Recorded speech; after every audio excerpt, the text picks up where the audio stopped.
Je suis Yanis Marché, je suis responsable développement et projet à FMD, qui est la filiale 100% Futuroscope. Et là, nous sommes au cœur de Chasseurs de Tornades, dans l'attraction qui a ouverte le 2 juillet dernier. Donc, cette attraction, en fait, c'est de la sensation de famille, où on est au cœur d'une tornade. Ce que l'on recherchait au Futuroscope, c'était de faire ressentir au plus grand nombre de personnes des sensations assez importantes au cœur de l'image. Alors ça a été un défi technique pour plusieurs raisons. C'était de croire à ce que l'on proposait aux visiteurs sans qu'on puisse le voir quelque part, parce qu'on a tout créé de toutes pièces. Jusqu'à présent, c'est notre plus gros projet LED. On parle quand même d'un projet qui fait 17 mètres de long. Je pense qu'il n'y a pas beaucoup de qualificatifs qui permettraient de définir vraiment la présentation de ce projet, sa mise en place et son déploiement jusqu'à aujourd'hui. Alors l'intérêt de la LED, elle est multiple. Déjà, le rapport de contraste, l'image, le piqué de l'image. Il faut s'imaginer qu'ici, on est en résolution totale 21K. On a 66 millions de pixels dans cette attraction-là, c'est assez incroyable. Donc c'est ce qui nous a permis d'avoir une qualité d'image vraiment optimale. Et surtout, c'est la durée de vie. Une attraction comme ça est faite pour au moins 15 ans et la LED était la seule technologie qui nous permettait d'avoir quelque chose de durable.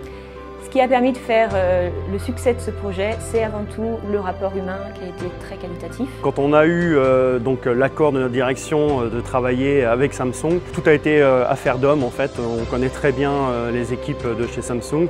On avait eu des expériences passées qui nous avaient déjà conduit à travailler avec les équipes FMD. Donc ça nous a permis de gagner du temps et ça nous a permis aussi de fluidifier notre communication. Et je pense que c'est la clé de voûte qui a fait que ce projet a été un réel succès. Ils auraient pu croire que c'était farfelu ou que c'était encore un projet imaginaire, mais non, ils nous ont cru et ils ont bien fait parce que grâce à eux, on a pu imaginer tout ce facettage qui permet de faire un écran cylindrique avec des écrans qui sont en fait rectangulaires. Il faut savoir aussi qu'on était dans une période qui était particulière puisqu'on était entre 1, 2, 3 périodes de confinement. Donc il a fallu non seulement livrer avec des délais très courts et suivre les différentes étapes du projet jusqu'à l'inauguration, jusqu'à sa fin.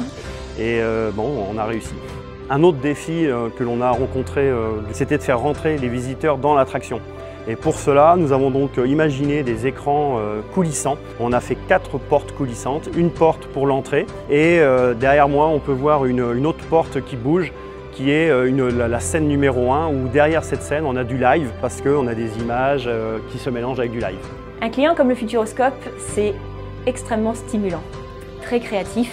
Et ça tombe bien puisque c'est justement chez Samsung ce que l'on recherche, puisque ça fait partie de notre ADN. Donc on prend un réel plaisir à travailler avec un client comme le Futuroscope. Alors FMD s'inscrit dans une phase vraiment innovante pour le Futuroscope. Et là, Chasseurs de Tornades démontre que l'on peut encore surprendre les visiteurs en créant des choses technologiques. Même si la LED existe depuis très longtemps, c'est la manière de l'utiliser qui permet de montrer qu'on peut encore émouvoir le public.